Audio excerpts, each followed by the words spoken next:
सुकं चिकन कसं करायचं? कांदे घ्यायचे 4 मी कांदे घेतले, त्याला छान मस्त थोडं तेल टाकून सगळं मस्त भाजून घ्यायचे लाल होईपर्यंत भाजून घेतले. छान भाजायचे. त्याचं कसं पूर्ण तेलामध्ये तो सुकून गेला पाहिजे आणि छान भाजून एकदम लालसर असा कांदा आपला झाला पाहिजे. कांदा भाजला की चिकन हे चांगलं होतं. भाजून जर केलेलं कांदा हा चिकनला छान ग्रेव्ही आणि थिकपणा देतं. आता आपला कांदा भाजून झालेला आहे. बघा किती छान मस्त कलर आलेला आहे कांद्याला. आता त्याचं खोबरं भाजून घ्यायचं. खोबरं मी थोडंसं घेतलं, 100 ग्रामपेक्षा कमी घेतलं, 50 ग्राम. आणि आता त्यालाही थोडं तेल घालून भाजलं. तेही लालसर असं भाजून घ्यायचं. त्याचाही सुगंध आपल्या भाजीला चांगला येतो.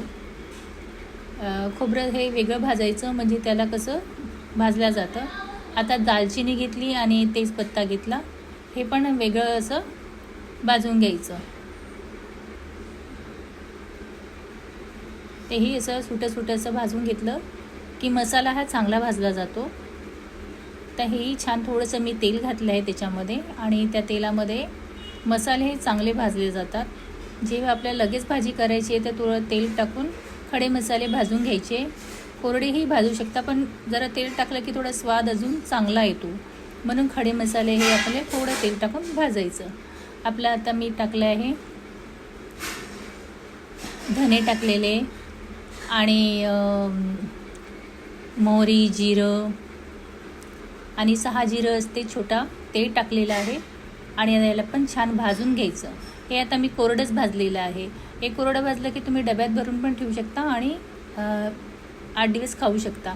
आता मी तेल टाकलं आहे 2 चमचे आणि त्याला मस्त जे पेस्ट बनवलं आहे कांद्याचा आणि तो टाकलेला आहे. आणि आता आपले सगळे मसाले टाकायचे. सगळे मसाले मी टाकलेले आहे आणि आता चिकनही टाकलेलं आहे आणि आता मस्त चिकन आपलं शिजतं आहे. आता आपलं सुकं चिकन लगेच तयार होणार. त्याला थोडं पाणी घालत जायचं आणि झाकण थोडं लावायचं, तर चिकन हे हा आपला शिजणार.